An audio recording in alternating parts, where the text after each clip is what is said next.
Hello, everybody. We're going to give this just another moment for people to join, and then we'll get underway very shortly. Thanks.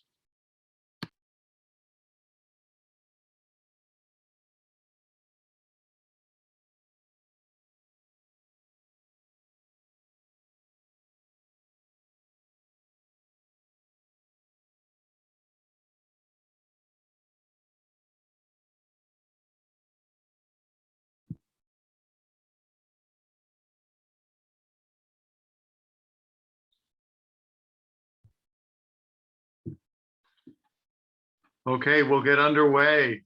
And thank you, everyone, for being with us today. I'm Peter Rothstein, the president of NECEC. And it's great to have folks joining us for this third in our series of events and subtitled Connecting Regions on the Road to COP26. Today's event is focused on decarbonizing transportation, a very important sector, as so many of us know, and we have a great session to talk about all of the key issues in this area. Could I have the next slide, please? I will start by thanking National Grid, who's the event sponsor for the entire 3-event series. This is also part of NECEC's Emerging Trends series. National Grid is a principal partner to the UN Climate Change Conference taking place in the UK in 2021. This is COP26, of course. And as such, they have been able to include this event as part of the run-up to COP26, a very important gathering coming up in November. The next page, please. I want to take a moment and just go over the agenda for today. We're in our welcome remarks, and I've got some brief overview of NECEC's transportation priorities to share in just a moment. And then after that, I'll be introducing our keynote speaker, Secretary Kathleen Theoharides from the Massachusetts Executive Office of Energy and Environmental Affairs. And then after that, we'll have a case study roundtable and panel discussion with 3 key speakers: Erica Myers from WRI, Patrick Morgan from Analog Devices, and Graham Cooper from National Grid, all moderated by NECEC's Aleister Pym. There'll be 3 short case studies that our lead speakers will be describing related to clean transportation efforts. And then a discussion, roundtable discussion and reflection that Aleister will moderate. And then we'll have a wrap up at the very end. So as we start here for just a moment, next page, please, Kate. NECEC, as most of you know, works with our member companies across every category of clean energy and to be able to advance policies, business models, and efforts that will accelerate the transition to a clean economy and expand clean transportation, clean utilities, clean resources in every sector. Today, we're going to be talking about transportation. And for NECEC, we've done some work with our members to gather and distill our policy principles in the clean transportation area. I want to take a moment and share these. Hopefully these might be some framing for some of the discussions today. First of all, our policy principles in clean transportation look at providing roadmaps of the pathways for how we get from the infrastructure and the resources that we have today to the new high-level targets, while focusing on some of the emissions and the policy that will lead to reduction in greenhouse gas emissions. We also look at making sure that these have broad-based benefits for both the developers of projects, for the cities, municipalities, states, regions, but also for the environmental justice communities. These are communities who have often been disadvantaged by energy projects, but as we move to a clean economy, there's opportunities to change and bring about positive benefits for environmental justice communities. Equity has to be central to this process. It's also very important to be able to look at some core principles around policy programs in cap and invest mechanisms, such as the Transportation Climate Initiative, which is in process of planning across the Northeast US, as well as opportunities in things like the clean fuel standards, which have potential to also be regional mechanisms. It's also very important to be able to encourage consumer adoption of the technologies in these sectors. and to remove some of the barriers to deployment. These might be on infrastructure, they might be on how people actually can derive and accept the benefits, the incentives that would reduce cost and accelerate deployment. It has to do with rate designs. It has to do with making sure that the rates for charging vehicles are intuitive and simple enough for consumers to understand. Next page, please. It's also about policies that can support common standards in electric charging and fueling and work with a variety of technologies, being both technology agnostic for different categories, but also then specifically being able to include both things like battery electric as well as fuel cell electric, especially fuel cell working with clean hydrogen, green hydrogen. We also believe it's very important for policies that will support the evolution of new business models in a sector, and doing this through both technology innovation and business model innovation by supporting pilots and demonstration projects. This goes across a wide variety of factors in which modernization is taking place in transportation. So we do believe that the Northeast and many other regions have very significant efforts going on to develop new technologies and new business models. It's important that we lower the barriers to these new innovations coming to market and being able to be proven in the marketplace.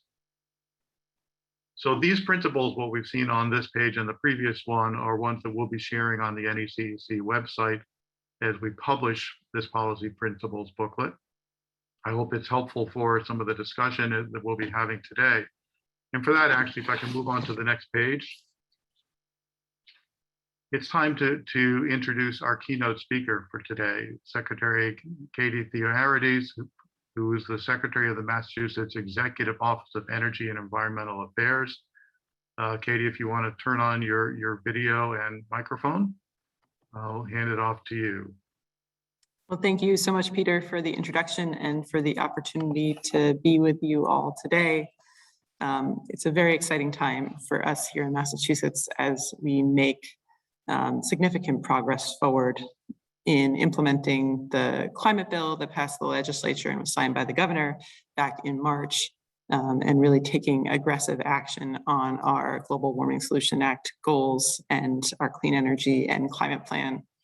I'm very pleased to be speaking to you about the work we're doing to achieve these goals, to build a more resilient Commonwealth, to modernize and decarbonize our transportation system, and to address environmental justice as a key centering focus of this work. Next slide, please. So I'll start today with our strategy overall, big picture on the mitigation work we have to do to reduce our emissions, which is really focused on setting us on a pathway to achieve net zero emissions by 2050.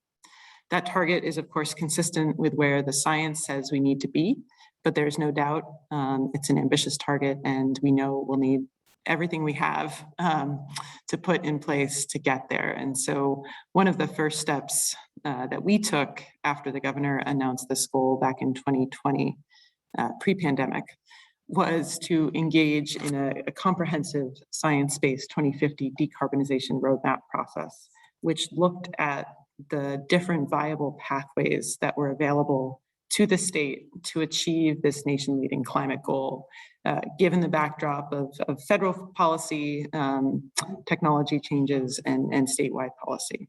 And so in March, Governor strengthened the Commonwealth's commitment to achieving this goal when he signed comprehensive climate legislation that gives Massachusetts the most ambitious emission reduction goals in the Commonwealth over the next 10, 20, and 30 years. And we're very grateful for the work and partnership with the legislature to complete this bill, and with so many of the environmental and energy groups who got involved in the process to make this a very strong bill for the Commonwealth and to iron out all of the wrinkles. Next slide, please.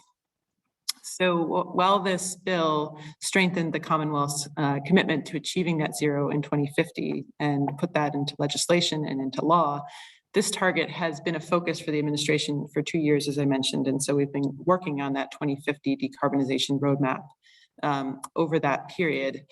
And this long-range analysis is informing all of the work we do across each sector. So we looked across a number of different sectors, including transportation, power, and the building sectors in particular, to find insights to the key policy levers and strategies that we needed, and then boiled that down, are working to boil that down into our 10-year clean energy and climate plan. And when we analyze these different pathways and are definitely focused on keeping as many options open, we have found that there are certain tenets that are the most cost-effective, low-risk pathways to net zero that share key sort of core components along them. And so the first is that this transition is really underpinned by a balanced clean energy portfolio, which is anchored by significant offshore wind resources. Obviously, something we've been working very hard to bring to our shores.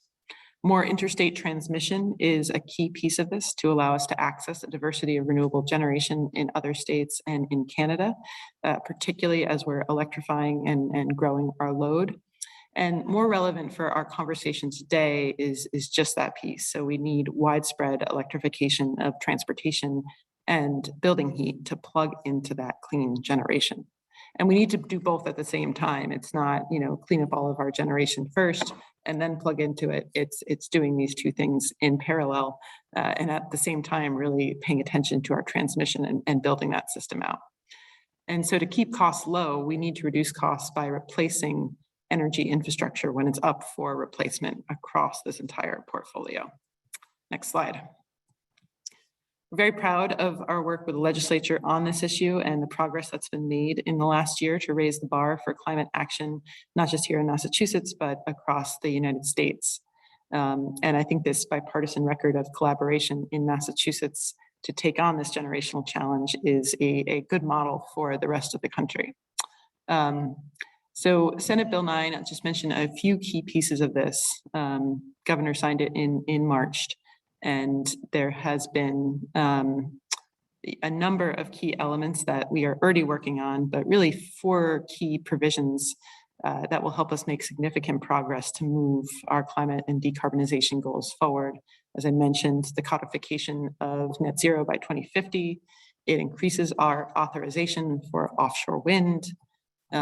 It will make appliances more energy efficient and allow municipalities to opt into a highly energy efficient stretch code for newly constructed buildings.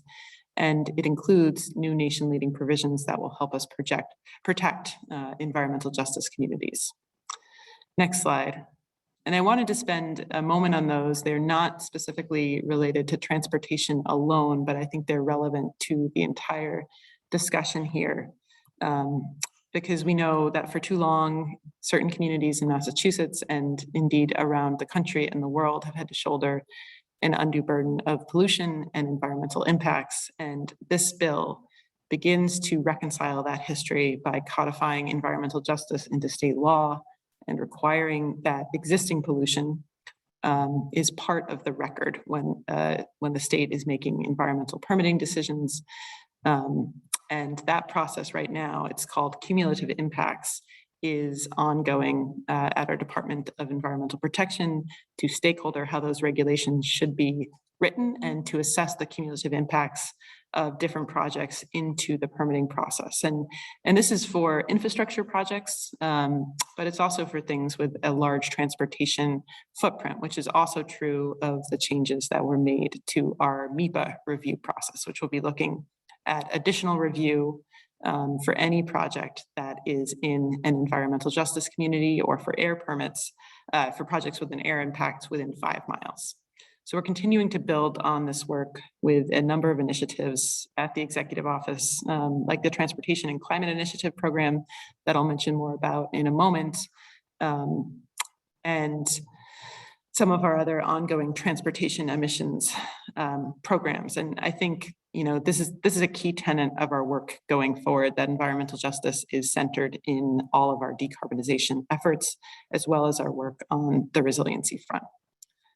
Next slide. So over the next year, we are in the process of finalizing and updating our clean energy and climate plan for 2030. There was a draft of this released in December of 2020. That draft is being updated both to reflect Senate Bill 9 and also all of the terrific input we received from stakeholders. So we're in the process of re-examining the portfolios of policies, aligning them with the emission targets and the at least 50% emission target for 2030, while protecting and enhancing carbon storage and sequestration on natural and working lands. We have a number of opportunities upcoming for stakeholders to get engaged in this planning process and encourage you to do so. At the same time, we are laser focused on continuing to implement policies, particularly policies that we've been working to develop for some time. And so we really need to be walking and chewing gum on this, doing the planning, but implementing policies as we go forward. Next slide. I did want to mention just quickly another work stream that is tied to all of this, related to the green economic recovery and ensuring that we bounce back from COVID-19 very strong in terms of our environment, in terms of our infrastructure, and in terms of making all of this more equitable. So back in June, Governor Baker filed a proposal with the legislature to dedicate a portion of our American Rescue Plan Act, $2.9 billion of the $5.3 billion total, to jumpstart our economic recovery and support residents who have been hardest hit by this pandemic. And as part of this plan, the administration is proposing to direct nearly $1 billion for critical energy and environmental initiatives with a big focus on climate resilient infrastructure. And it's very clear that these funds must be put to use quickly to address the challenges facing the Commonwealth, which include a need for increased momentum towards our critical net zero greenhouse gas emission goals for 2050, as well as urgency in the infrastructure investments that are needed as we see the continuing and ongoing effects of climate change. This plan also has tremendous potential to help strengthen and modernize our transportation system as we're working to decarbonize it. So in addition to the $700 million in water infrastructure and upgrades to dams, seawalls, and culverts, the administration's plan includes $250 million for investment in downtowns across the Commonwealth, including MassDOT's popular Shared Streets and Spaces grant program, which really does a lot of work to pull people into their communities and make communities more walkable, bikeable, and places where you want to spend time rather than leaving and driving somewhere else. Next slide. So on transportation specifically, this is an area where our administration is committed to building an equitable, clean transportation future for the people of Massachusetts. And we know that to meet our climate targets, Massachusetts will need to put 750,000 zero emission vehicles on the road by 2030 and ensure that people still have good non-car based commuting options. Trains, commuter rails, subway, et cetera. And of course, walking and biking and having more accessible streets. So to that end, the Commonwealth is working with states like California to support ambitious vehicle regional emission standards. And we've joined California in committing to achieve 100% zero emission passenger vehicle sales by 2035 through the Advanced Clean Cars Rule. There's now a handful of other states in there with us. And so we're looking forward to having partners in moving forward together on that. The Accelerating Clean Trucks Rule puts Massachusetts on track for 30% EV sales for commercial trucks and buses by 2030 and 100% by 2050. And we're also supporting the deployment of zero emission vehicles directly through state-based incentives, including a $60 million commitment to support EV and EV truck adoption through the More EV and More EV Trucks program. And the More EV Trucks program is really an opportunity to try to reduce emissions, particularly in environmental justice neighborhoods where some of these truck fleets are located.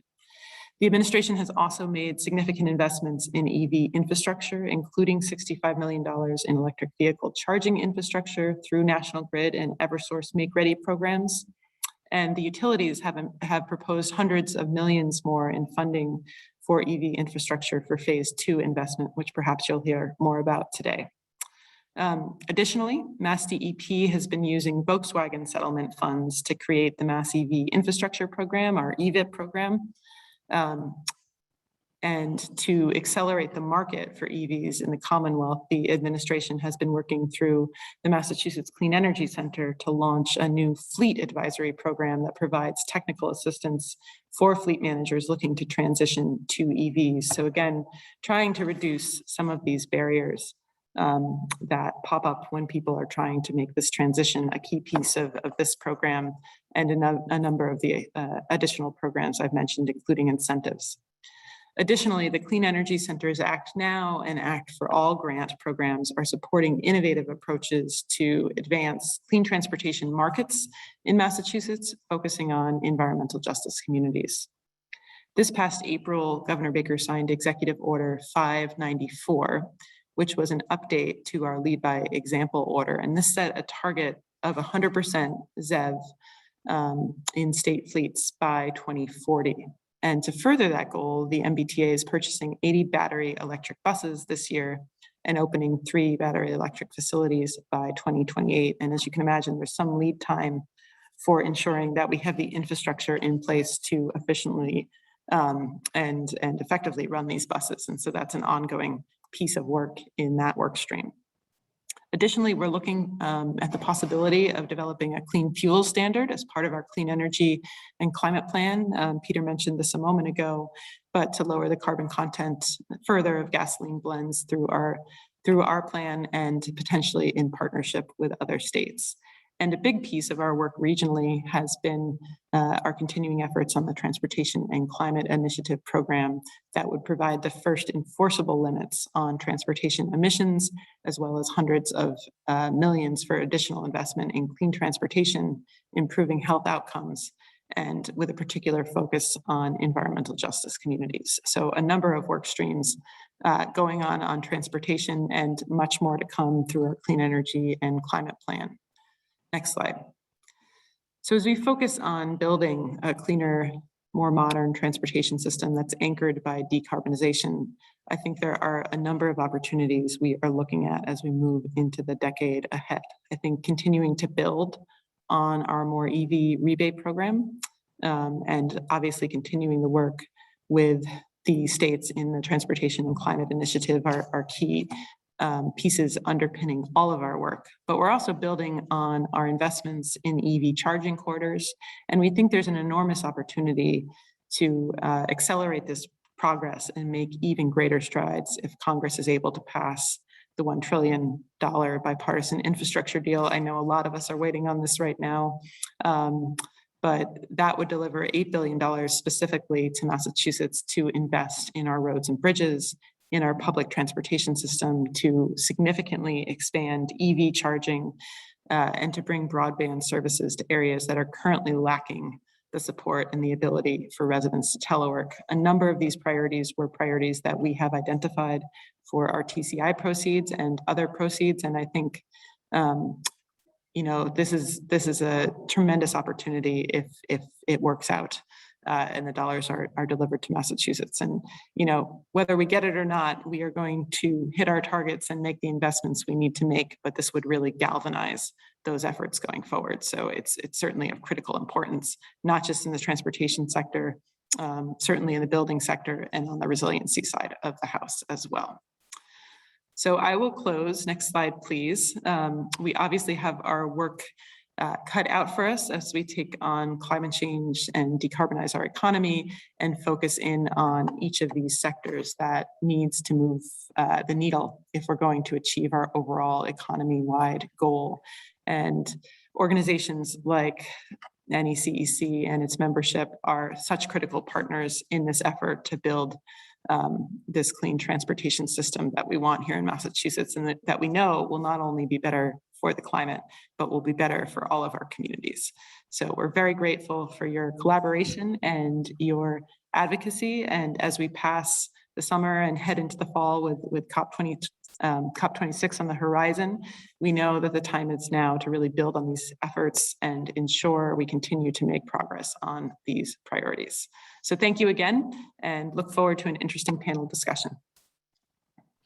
Thank you very much, Secretary Theoharides. Great to have you introducing and framing the breadth of initiatives, policies, and goals that are here, that are underway in Massachusetts, in the Commonwealth of Massachusetts. A lot of leadership efforts and a lot of great examples of the work to be done.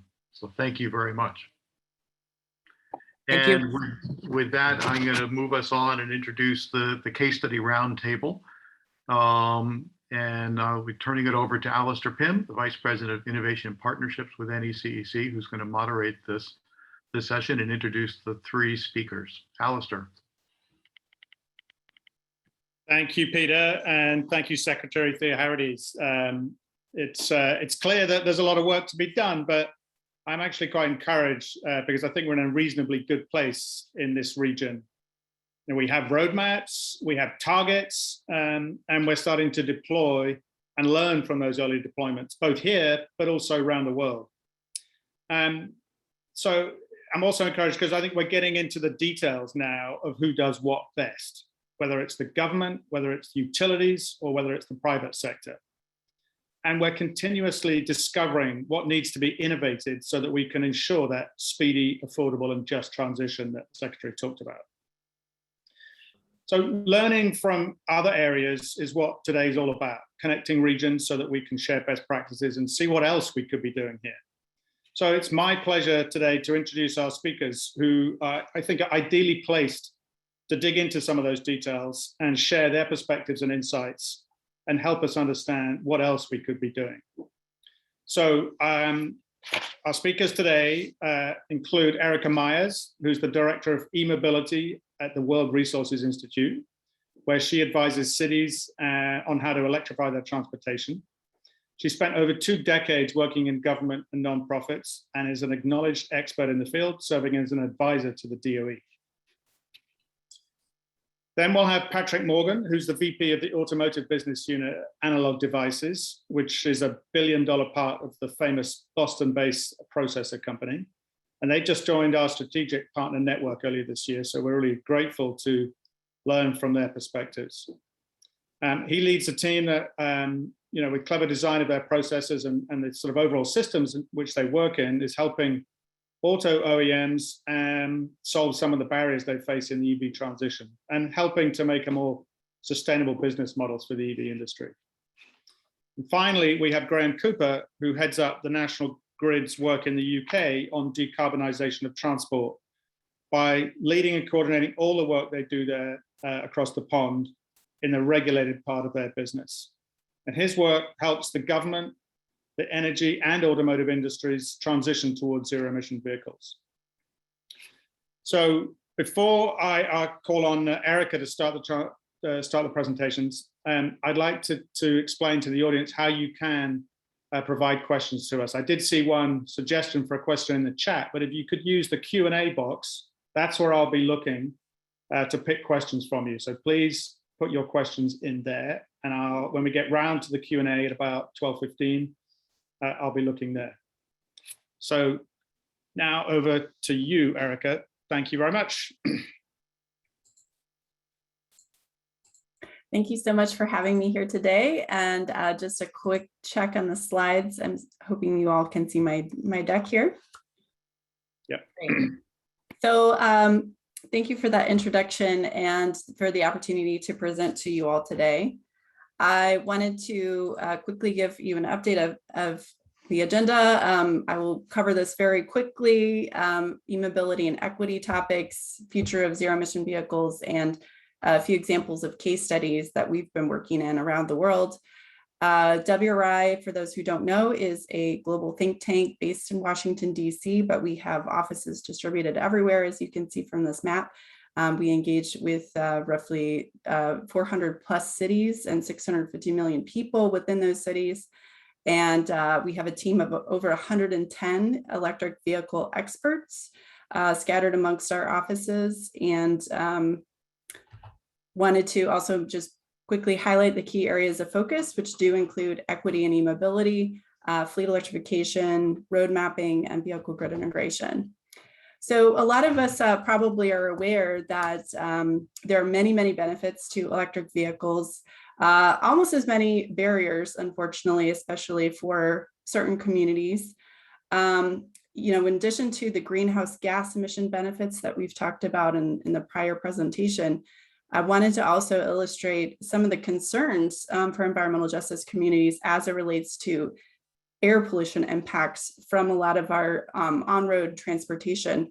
The World Health Organization estimates that air pollution kills approximately 7 million people prematurely worldwide from both ambient and indoor air pollution.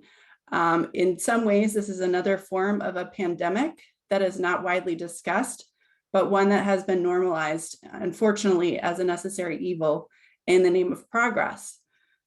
While 9 out of 10 people worldwide are exposed to unhealthy air, according to the World Health Organization, a disproportionate amount of these deaths have been in BIPOC communities. We see this transition to transportation electrification as one way to tangibly improve the air quality in many of these communities. One specific example of that would be with ridership of children in school buses. We have this information from Bureau of Transportation Statistics that shows that a disproportionate percentage of students who ride buses are from low-income families, and that 20 million students take their school bus every single day because they're too far to walk or bike, or they don't have a reliable form of transportation to get there from private passenger vehicles. We also know that a lot of the air quality on these buses, especially the older diesel buses, is far exceeds the EPA recommended indoor air quality for those riders.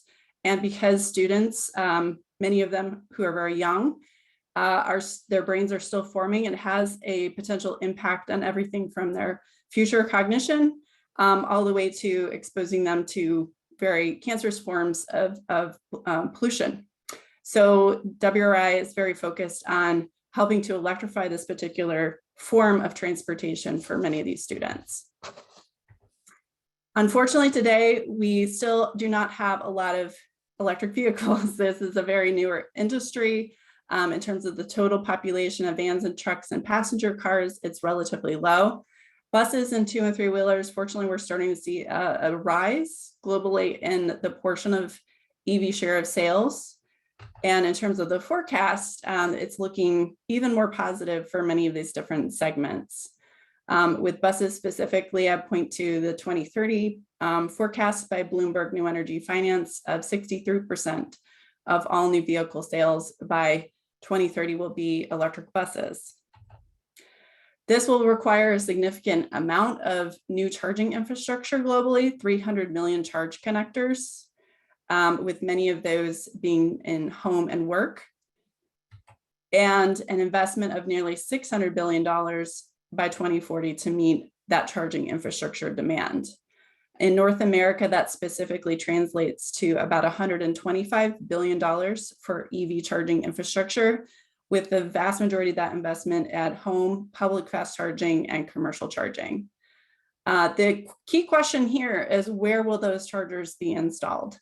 And from an environmental justice lens, we want to make sure that we are carving out specific portions of these dollars to making sure that all communities have access to this charging infrastructure so that they can make specific decisions about whether or not they want to acquire electric vehicles. Another thing we need to think about is the impact on electricity demand globally.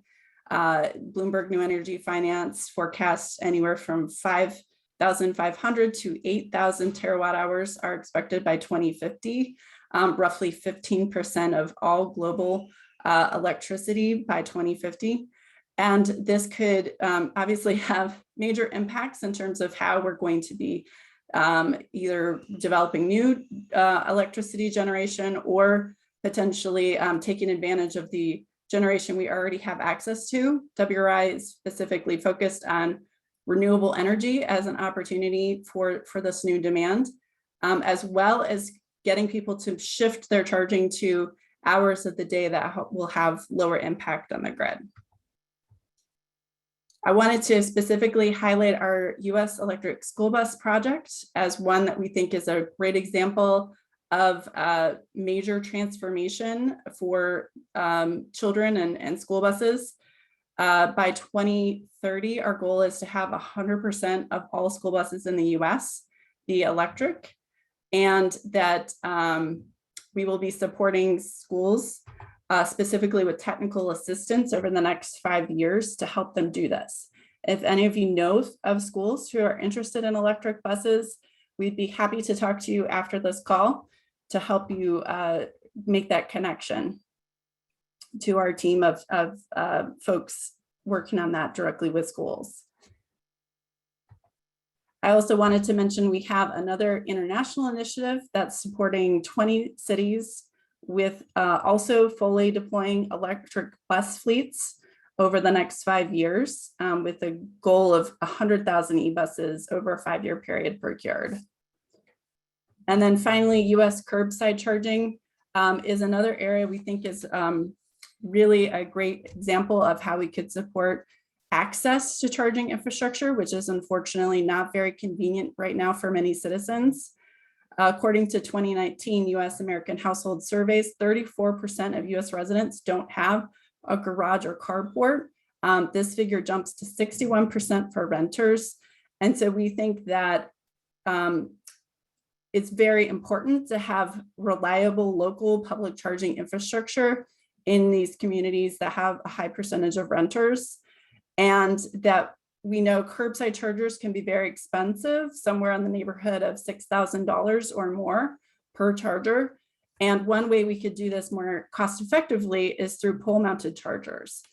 There's one example of a city of Melrose, Massachusetts, that found a 68% cost reduction on the installation of pole mounted chargers with no additional infrastructure on the curbside, which would help with, decluttering the sidewalks.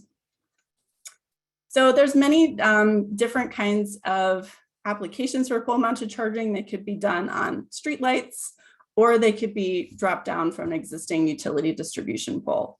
WRI will be releasing a report with a series of recommendations about how best to do this in the next few months.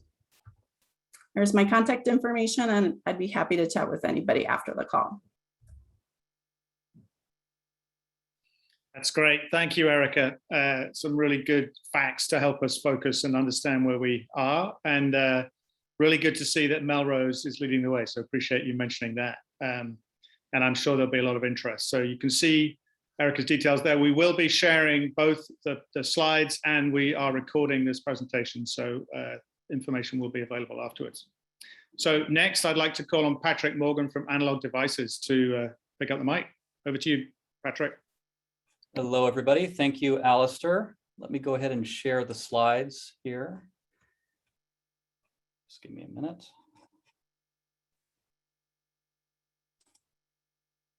Computer's running a little bit slow. How does that look, or do I need to change the display settings? Yeah, you need to switch to the other format, Patrick, to the... Good, thank you. How about now? Yep, that's it. Great. Thank you very much. Okay, so I'd like to give a perspective on this topic around zero carbon transportation from a private sector perspective. I'll talk about 3 different pathways. Let me go ahead and first just briefly introduce Analog Devices. So Analog Devices is a major employer in the region. We have 20,000 employees worldwide, $9 billion of revenue per year. What we make are semiconductors that have been publicized a lot lately, especially because of the supply tightness as it impacts the automotive industry and other industries as the world is coming back out of the pandemic. And so we make a major impact, not only as an employer, but we also make an impact as through our customers. So we have 75,000 different products, 6,500 patents. We operate in 30 countries, 70 design centers. And we really define our technology development by the impact that our company makes with our customers. Our vision is to engineer good. So we employ engineers all around the world to make a positive impact. And of course, reducing carbon footprint and sustainability are top of the list in terms of how we define ourselves and the impact that we make. So I want to talk a little bit about the automotive industry. It's really no understatement to say that electrification is absolutely the future of the automotive industry. By now, all OEMs have announced plans to sunset the internal combustion engine developments in every major region of the world. Today, there's about 1 billion total cars on the road, about 10 million electric vehicles. But what's interesting is to think about the batteries. There's about 6 billion kilograms of batteries currently on the road within those 10 million full electric vehicles. And you know, we're an engineering company. We like to do the math. And if you do the math and compare with what else is out there, that's about the size of the Great Pyramid of Giza. So you can imagine a very large pyramid of batteries. And so while the electrification aspect is great for the environment from an emissions standpoint, it also presents some additional challenges that we as a technology company like to go after, because that's a tough challenge. What do you do with all of these batteries when the car reaches its end of life? Putting them in a landfill really is not an option. A couple of examples of car makers. GM is pivoting their entire product line over to electric vehicles, very well publicized. It's also important to note that from a private sector perspective, these are vehicles that are becoming affordable. These are no longer in the realm of, you know, either end of the spectrum, whether high-end vehicles that are out of the range of most everybody's budgets, or ultra low-end vehicles, which are on the periphery. These are really becoming mainstream vehicles with great performance, great user experience. And, you know, within the next 5 years, we're going to see 50 million electric vehicles on the road, including some very attractive electric vehicles from really literally every major supplier. And of course, Tesla, you can't talk about electric vehicles without talking about Tesla.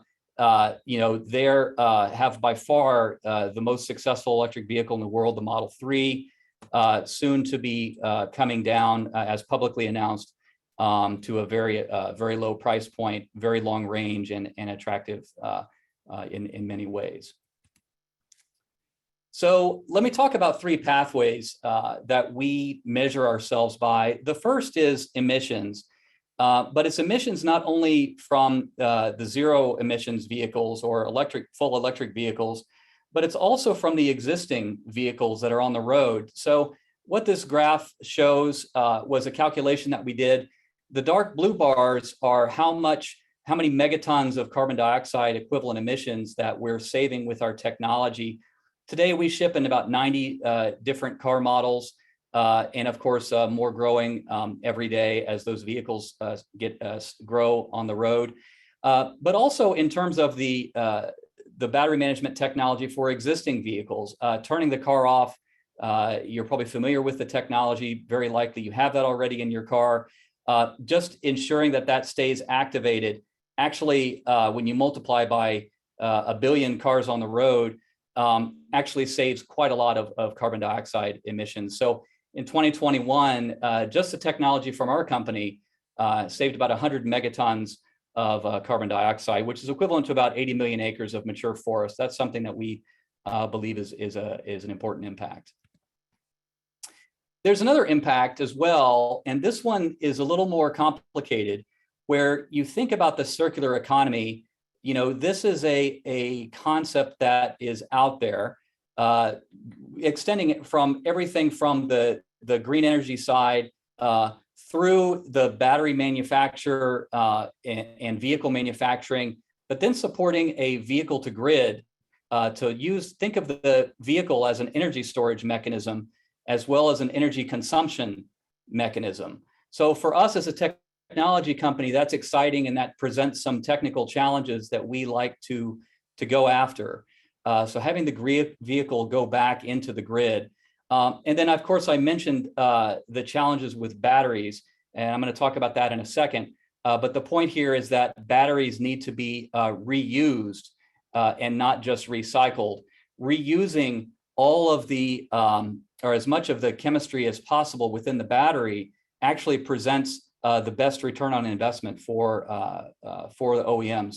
And there's an entire industry that's developing to reuse and break down those batteries to be able to reuse them into things like national grid storage systems. There's a third pathway, which is also interesting, and I'm not going to go into each one of these here, but I just want to give you a sense.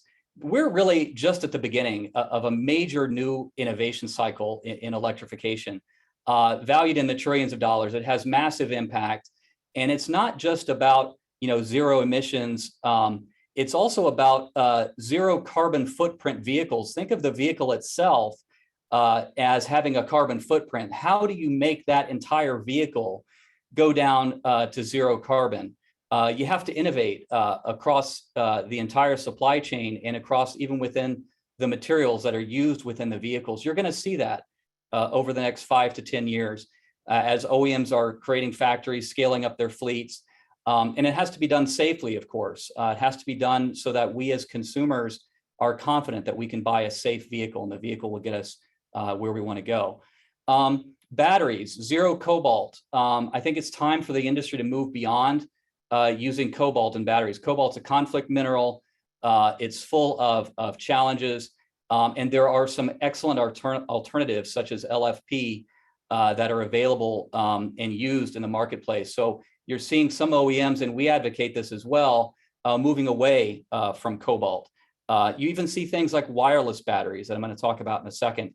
And then for charging stations, getting smarter about how we charge, having the charging stations on the curb, et cetera, to really proliferate the availability of the charging network. That's essential to be able to ensure that we're going to be able to realize the promise of zero carbon transportation. I want to just go ahead and conclude here. If I can click here.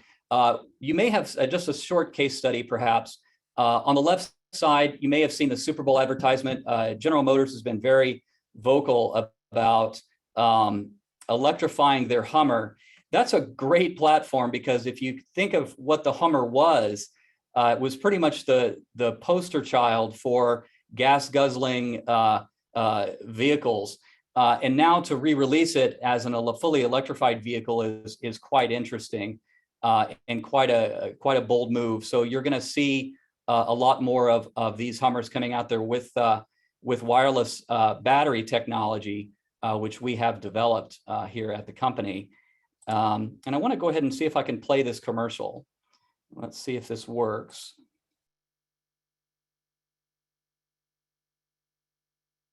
We'll see. Are you getting the audio as well? Change. You can resist it, be left behind, or embrace it and move forward. We're driving it Everywhere. We emit optimism, not exhaust. We plug in our vehicles as naturally as we charge our phones. We don't judge cars by the rev of an engine, But by the hum of progress. We our Generation E. united, Not by age. but by the desire We're smart, clean, and safe. To also be fun, easy, and powerful. And our power comes from this.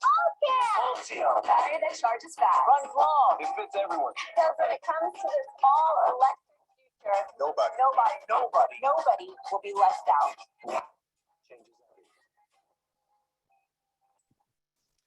Great. So it really is all about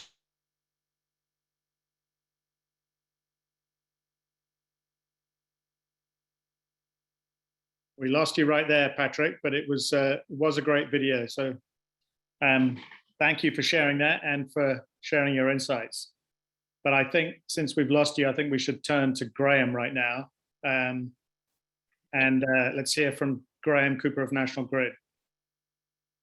So firstly, can I just check now so that you can hear me, see me? The next thing is welcome from London.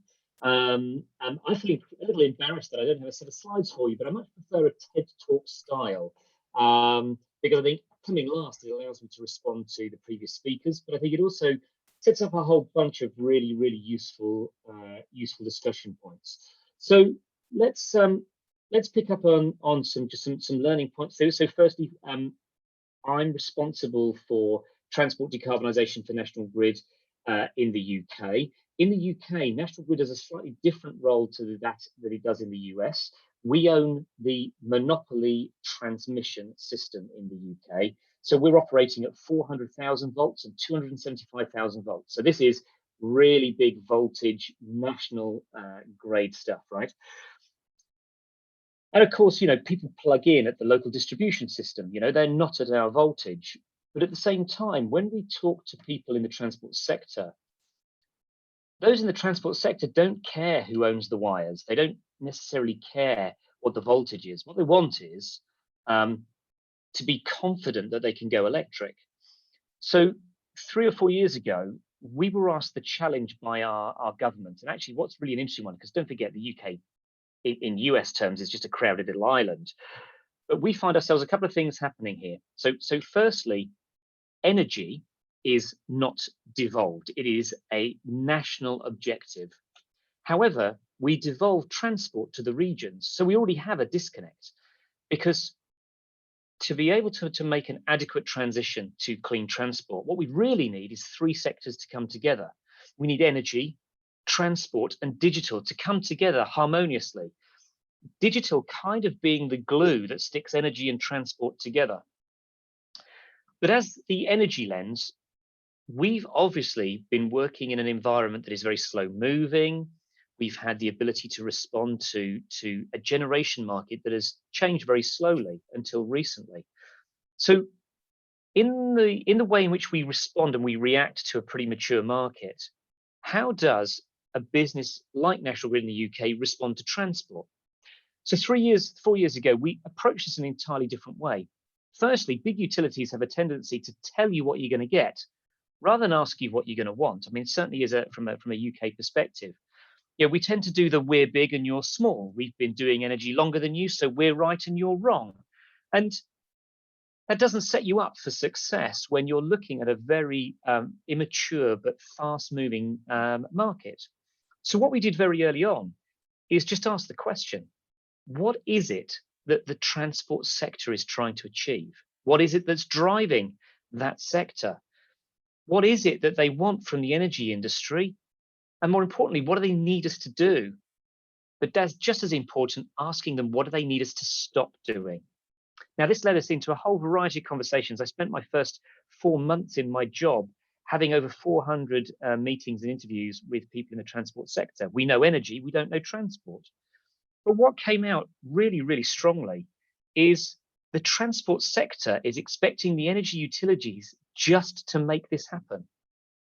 So that was real alarm bells for me, because if the transition to clean transport goes swimmingly well, no one is going to give us a round of applause and thank the energy utilities. They just expect it.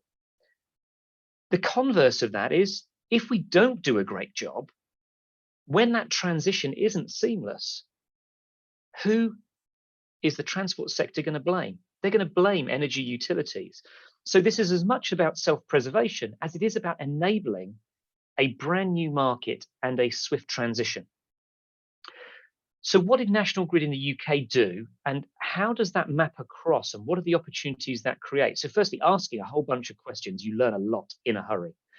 The next one is realizing the energy landscape is changing. There's a symbiotic relationship being created. If you're going to have much more variable renewable power on an energy grid, you're going to need variable and manageable consumption to be able to benefit that. Do you pay a renewable generator to stop generating when there's too much, or do you dump that power into batteries and people's water tanks for transport and heat? So that's as a transmission level. We see both ends. The clean generation at one end of our wire and the clean consumption at the other. And having smart at both ends allows a very efficient energy system. But what is preventing that wholesale uptake? And I'll start with cars and light panel vans, but this maps across into other transport technologies. So, road, rail, aviation, and maritime. But what we discovered is if you drive the motorways of the UK or the interstates of the US, often you see energy utilities follow those route corridors. So instead of trying to take vehicles, instead of trying to bring the grids to the vehicles, You could bring the vehicles to the grid, but where there is a symbiotic relationship, that close match between road and grid infrastructure, there's an opportunity. So our government said to us, what's National Grid's answer to range anxiety?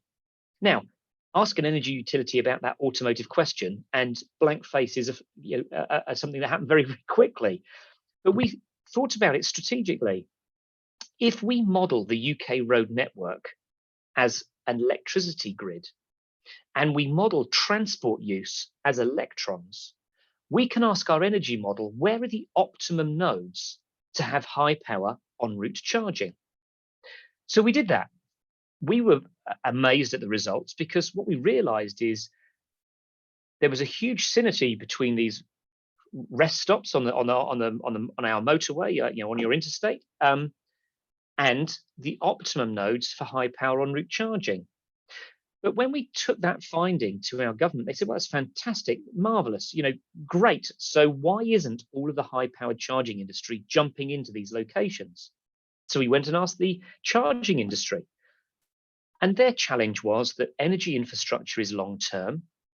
The stuff we're putting in today will be here in net zero in 2050. Has a 30, 40-year design life. But because it's highly reliable, long design life, it's expensive. We don't set the price, we're buying it in a market. But the barrier was the high barrier to entry for the grid connection to be future-proof. Those in the charging market are struggling to have a business model or a business plan much past 7 to 10 years. And you're asking them to stump up a very expensive grid connection with a whole bunch of uncertainty around utilization for a long period of time.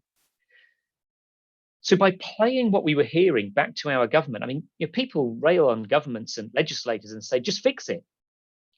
But the best thing to do to try and fix it is understand the problem, present options to fix that.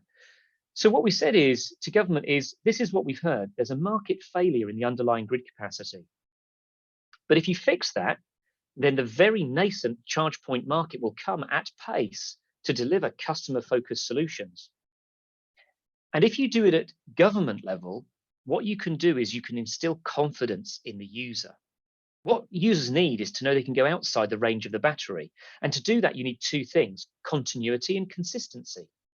That evenly spaced charging opportunity, but also at the speed and scale to match the need of the consumer.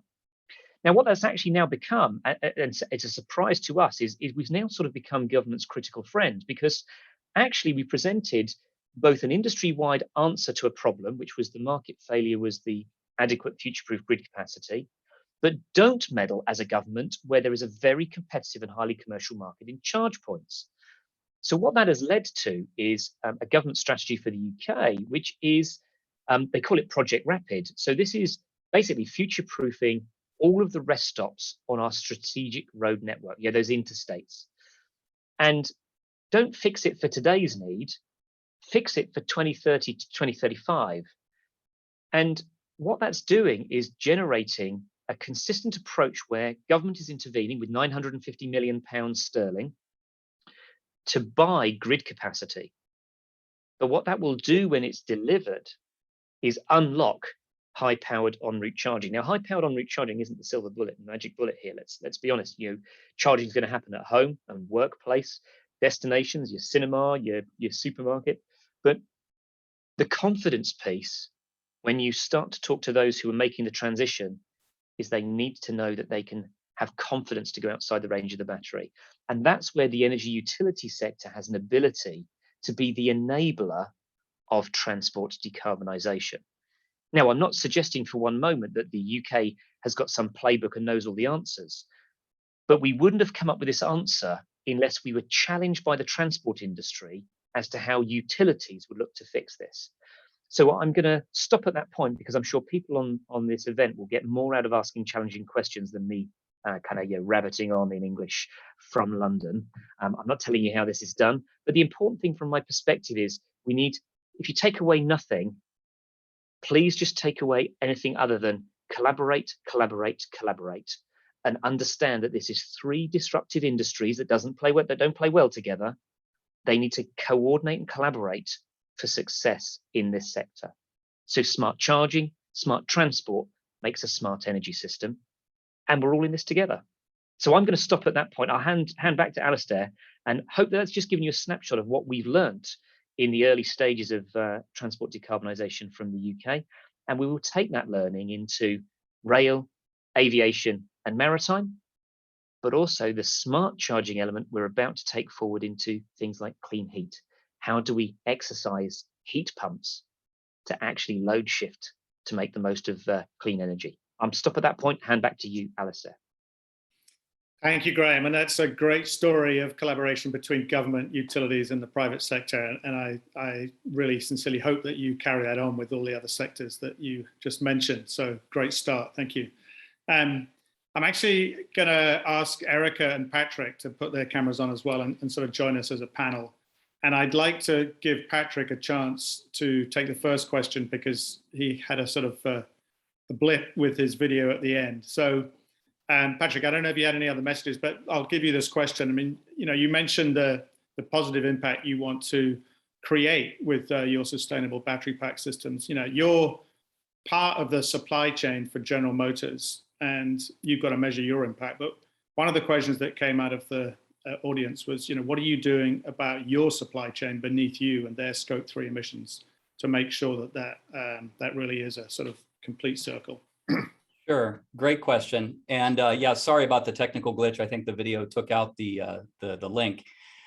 So what are we doing about our supply chain? There's actually two dimensions to that question. The first is right now the industry is in a very major ramp up of demand that has really snapped back since COVID since the bulk of COVID, let's call it this way, has gotten behind us. And there's a number of reasons why that bounce back has happened. Factories had been closed and we're open back up again is one simple part of the answer. The second part of it, of course, has to do with the fact that that electric vehicles have reached compelling price points and availability that everybody believes that these are past a tipping point, and that's a large part of where the demand is coming from. So the first thing that we're doing is managing the supply chain to simply ship parts out to all of our customers, and that's what the entire industry is grappling with right now. The second part of the question has to do with carbon neutrality and sustainable practices within the supply chain. So the supply chain that we control does have those concepts already embedded in it. There were some regulations and rules in place already for all of us as automotive suppliers. A simple example is moving away from lead, which we did 30 years ago. But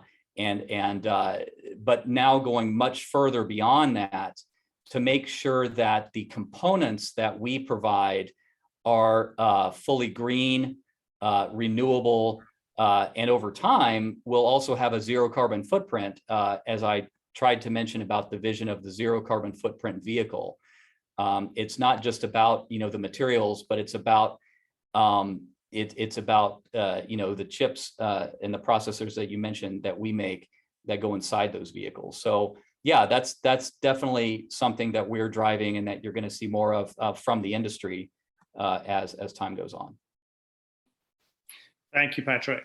I'd like to turn to Erica next, with the sort of theme that Graham introduced about collaboration and partnership. So, Graham had a great example of government, utilities, and private sector partnering, and you had a couple of case studies there which hinted at partnerships. But what partnerships do you see? But also, what other partnerships do we need to forge to make this transition a success?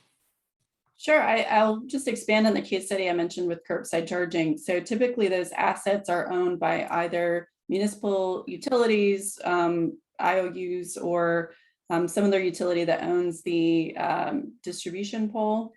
Then the space itself that it sits on is usually owned by city government. A city government would largely be the one that you'd have to interface with also for permitting and zoning. Anything related to enforcement, parking enforcement at those spots, anything related to putting special, paint on the road to indicate that it's a curbside charging unit. And then also you have to work with the private sector to make sure that you're getting, you know, of course, the best equipment that you can at that space at the lowest price. There's a maintenance package usually involved in that. And also as well as trying to enforce some level of payment structure for use of that curbside charger. So that all three of those entities need to work together really, really closely in order to enable that opportunity to unfold, which we think would save, you know, many, many thousands of dollars for public charging infrastructure. And especially in zones where there may not be dedicated parking access for individuals.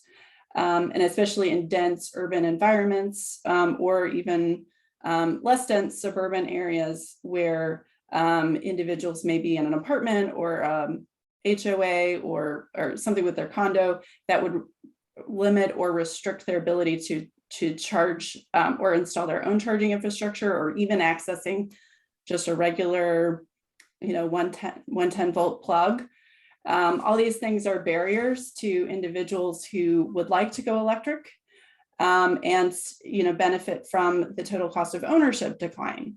For example, on average, savings of around $2,000 to $3,000 a year in maintenance and fuel costs in some instances. So that's real savings for a lot of individuals who may not have reliable forms of transportation, or they just can't afford to buy a newer vehicle. The access to an inexpensive secondhand electric vehicle, especially those that would be eligible for a tax credit or on the hood rebate of some sort, even better, would help unlock and create new opportunities for many individuals. I do want to quickly mention, though, that we can't just focus on private passenger vehicles in terms of this transition, and that from an equity lens, also making sure that people have access to public transportation is even more critical in some ways, which is why WRI focuses so much on bus electrification, which we think will help reduce overhead costs for many public transit agencies, many of whom are being hit very hard right now by ridership collapses because of the COVID pandemic. And so we think because of the lower costs for operating, that we could actually see transit agencies offering better service, more routes than they would have been able to historically. So we see that as another kind of public-private partnership that we'd love to see public institutions working closely with private finance to unlock new opportunities for acquisition of many thousands of buses. That's great. Thank so you. Aleister, can I Yeah. dive in for a second on one of the things we're seeing on buses, because I mean, Erica picked it up. It's really interesting how different people approach the same problem, right? So in the UK right now, there's a big push on the electrification of buses, right? Really, really big push, not dissimilar to the US. But the biggest problem I have in my inbox is that I have bus companies saying we applied to the grid, we didn't like the answer, right? It was expensive and slow. Now, the grid answer to that is, why don't you pick up the bus depot and move it to where the grid is robust, because then the connection is cheaper. Well, what's really interesting is the first response to that is, oh, don't be silly, right? What a silly suggestion. And then they kind of crunch the numbers and they go, land around a substation is quite cheap. If there's vehicle access near the substation, that's not a bad idea. And if I sell the land where the bus garage is, the cost to change overall is quicker or cheaper. So it's really interesting. Sometimes I think there's an ability to try and ask somebody in energy what is their answer to the transport problem, and vice versa, because we've all grown up in industry sectors that think in a certain way. And it's only when someone holds a mirror up to you, to your answer, do you think that actually there could be another way of doing this? So what's really interesting, I mean, particularly in the UK, you know, buses were centrally managed and then we deregulated them, 20 years ago. So most of these bus companies, the bus depots are there by an accident of history. So why are you buying an expensive grid connection when it's only history that leaves the bus garage where it is? So I think sometimes, Erica's got a great point. This is about, for public transport, equity is the really big play. This isn't about people who can afford a Tesla or an electric Mercedes or whatever your preferred electric GM. This is about people who don't drive, who are not old enough to drive. But I think if we help as energy specialists, the transport industry, that's that collaboration, that hand-holding, you at least might explore other answers to the question, which is, how do I electrify my bus depot? And I think that's it's an interesting one. If you don't ask those challenging questions, how will we discover better answers or different answers? Sorry to dive in there, but I just think it was an important one to hook onto your bus comment, Erica. Yep, great comment. Thank you, Graham. And I wonder, though, this sort of follow-up question. You've talked about the sort of two dimensions there, which is cost of land and then access to power, and then you've got to sort of intersect with the bus route. But what the secretary talked about was, in the old days, people living next to a substation would suffer disproportionately from that. So if you're going to put the, more sort of infrastructure next to the substation, is that going to be a problem, or are these substations in areas where there aren't disadvantaged communities? Oh, crikey. I mean, I think like a lot of these things, this is incredibly location dependent, right? There's no one substation is the same as another substation. I think where it works, and again, this is not a magic bullet to the answer. It's just what we've seen, particularly just from the transport industry asking difficult questions of the energy sector. The energy sector offers up alternative answers. And it's only when you offer alternative answers and somebody from the transport sector explores those, sometimes those work, sometimes they were a great thought process but didn't lead to anything, and sometimes they're a daft idea.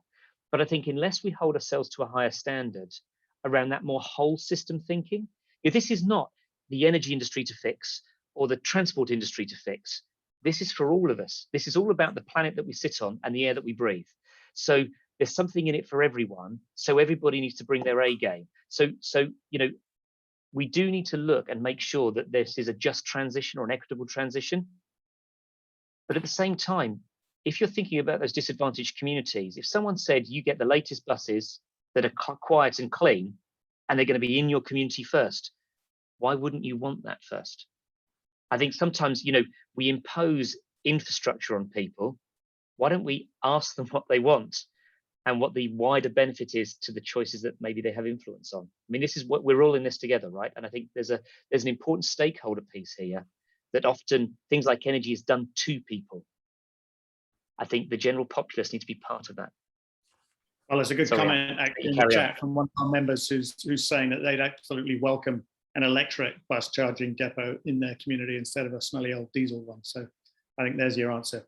So this does bring up another question about education. And I've seen, you've all talked about education without mentioning the word, but we have to get the message out to the public to help them understand the benefits of this new energy transportation system. But one of the questions that came up in the Q&A was, does it make sense to have a sort of big public media campaign at the appropriate time to help people understand why it makes sense to support electric buses, school buses, and cars and trucks, etc.? Or should it be just this mashup, which is happening at the moment, which doesn't seem coordinated? You have car companies doing it. Patrick showed the ad. WRI is doing its part, and so is National Grid. So what do you all think about that? Maybe start with Erica. Yeah. So I've not seen really good data on large public media campaigns resulting in a lot of really good positive outcomes. It's really difficult sometimes to find a correlation between those. Some things like viral videos, like we saw what happened with Will Ferrell and the Norway ad for the Super Bowl, that definitely had an outsized impact in terms of the follow-on media around that. And then I saw Norway everywhere, like all the webinars and things like that. So that was a boon for them.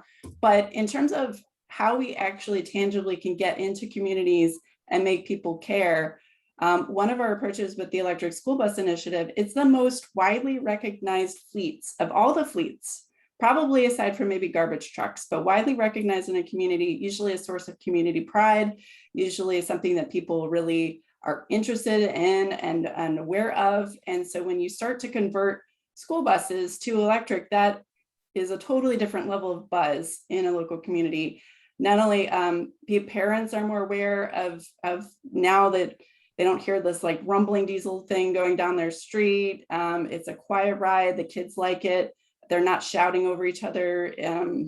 Usually, the bus drivers are very like, charismatic individuals within communities and well-known within communities too. So it leads to this all this kind of buzz that is very difficult to reproduce through a public media campaign. So I think if we, as EV advocates, could focus on these types of low-hanging fruit opportunities, we should do so. Maybe I'll just build on that. I mean, advocacy is important for sure, and it's great. That's great while we're all supporting that here. Doing it is also important. And to Erica's point and Graham's point made earlier, leadership sometimes means doing things ahead of the curve.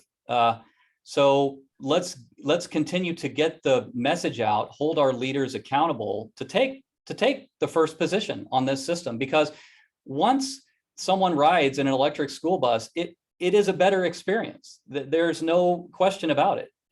Once somebody rides in an electric vehicle, it's a better experience. So that's the beauty here. It's not a matter of, it's not like we have, 7 billion people on the earth, all of them saying they don't want electric vehicles. It's not the case at all, especially in developed countries in the West here. That is the consumer preference. The next generation is absolutely holding companies accountable for what they do. And they're going to demand, and they are demanding, sustainable, responsible transportation. So I'd say let's continue to hold people accountable. Let's continue to publicize it. Let's do things. So Patrick, I'll follow on with two things. One, showing leadership. When I'm not at my day job, I live in a 600-year-old house that's effectively carbon neutral. So I have an EV, I have a plug-in hybrid, I have 28 kilowatts of ground source heat pumps. I'm even off the mains drainage grid, so I even treat all my own wastewater. So the only emission from my home is clean water. So I'm all in my day job, which helps when I have credibility when I'm talking about this publicly. The other thing that I think is a really interesting one is a change in mindset, right? Energy has historically been done to us, right? We get a utility bill we don't really understand. We get it after the event, and there's usually a pain point, right? You have to write a check. We don't really see where we waste it. And actually, if we ever engage with it, if we touched it, it'll kill us, right? So we have a strange relationship with energy. What I see in the world we're moving into is there's an ability to democratize energy. People have the ability to play and take an active part, right? So if you want to have an electric car and smart charge your car off peak and save money, that's an active thing that you've done that helps the energy system and helps renewable energy. If you want to generate your own energy, stick a solar power panel on your roof and use that to feed the car, then there's the ability for you to become an active participant. Now, this won't be for everybody, but that democratization of energy, the ability to take part in it if you want to, I think is really important. Now, some people will geek out on it, right, and put panels on and want to see power flows and all that sort of stuff. But hey, Mr. and Mrs. Bob and Jean Average won't care, but they will outsource that democratization through smart apps that'll charge their car smart or divert their power from, a solar panel into their water tank, or from their solar panel into the car, or from their solar panel into the grid. So I think there's the ability for people to democratize, or energy to be democratized, and it be done something with them, not something done to them. And I think for me, there's a real shift in that. And that's what I think particularly, my point about bringing energy, transport, and digital together, kind of see digital as the special source, the KFC reference. It's the special source that brings the two technologies together, transport and digital, to allow that participation. It can be a participation should you want to take part. So I think we've got time for a couple more questions before we wrap. One of the ones I do want to ask before we run out of time is the title of this series of events was The Road to COP26. So we've heard from the Massachusetts government, from the secretary, what the plans and the roadmaps and targets are here. But what message do you have for the people attending COP that we need to what do we want them to change? What ambition do we want them to raise? So perhaps, Erica, you want to start with that one. There's a lot of efforts underway to get NDC countries to increase their ambitions. absolutely. The work that COP and Climate Champions and many others are doing is yeoman's work. It's really difficult. It's not easy to convince entire governments to do something that right now seems almost impossible, right? To decarbonize as rapidly as we want to and not have negative impacts on their country.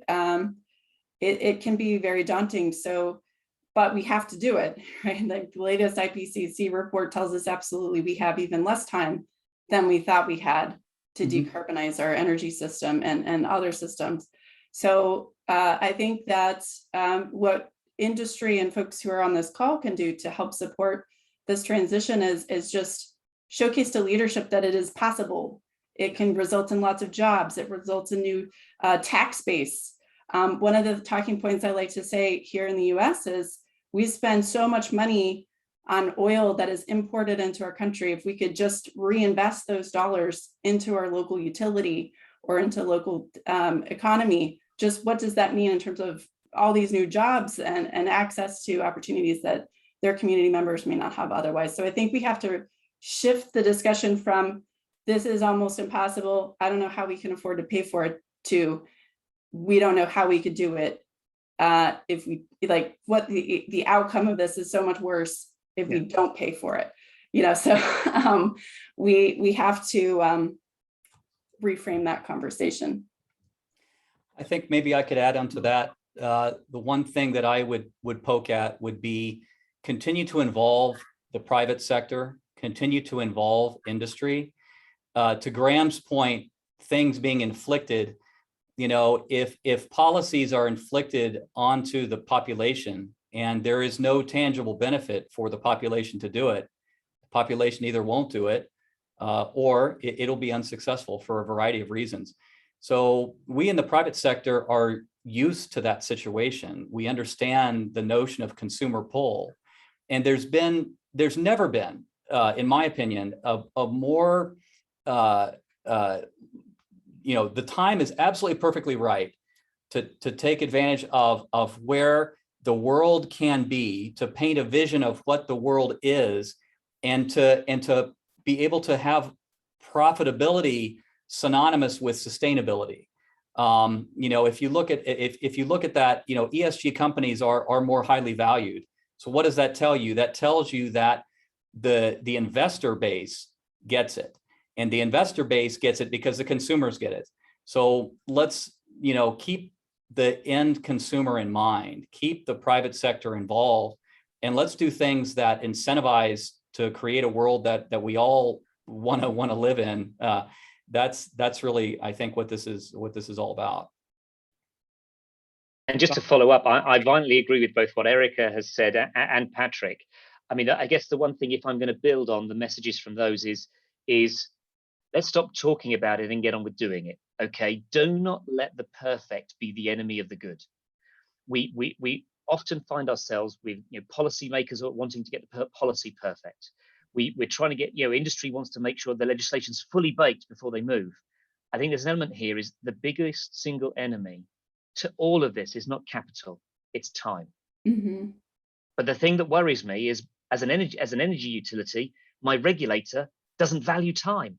And that's our one single biggest enemy. So I think, you know, the thing, my takeaway would be, get on with it. You know, we need to move fast, and it's better to move fast with not being perfect, but anything that improves matters we should get on with.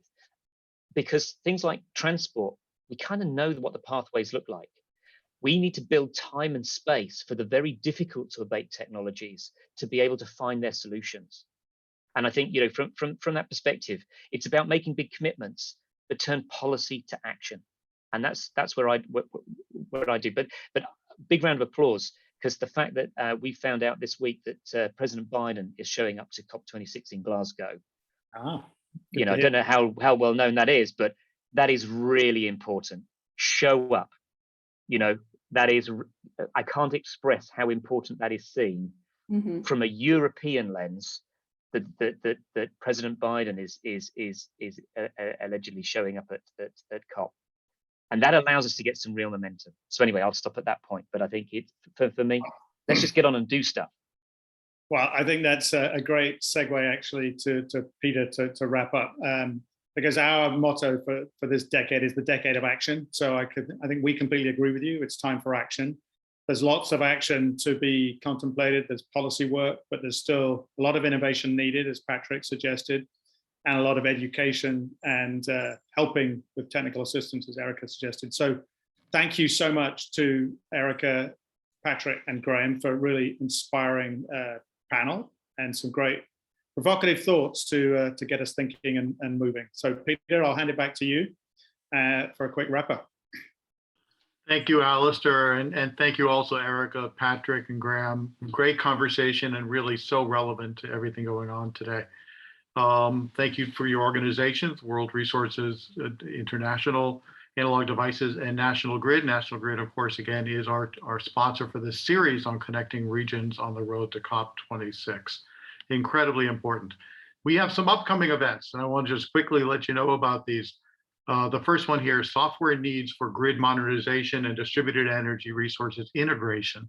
An important, very important and timely topic. That's coming up on October 13th. We'll be opening registration for this soon. Watch your inbox, but also watch the updates on necec.org.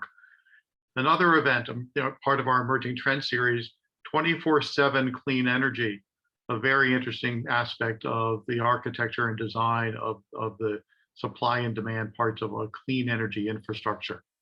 And on the next page, our Green Tie Gala, November 18th in Boston. We're bringing back the gala this year.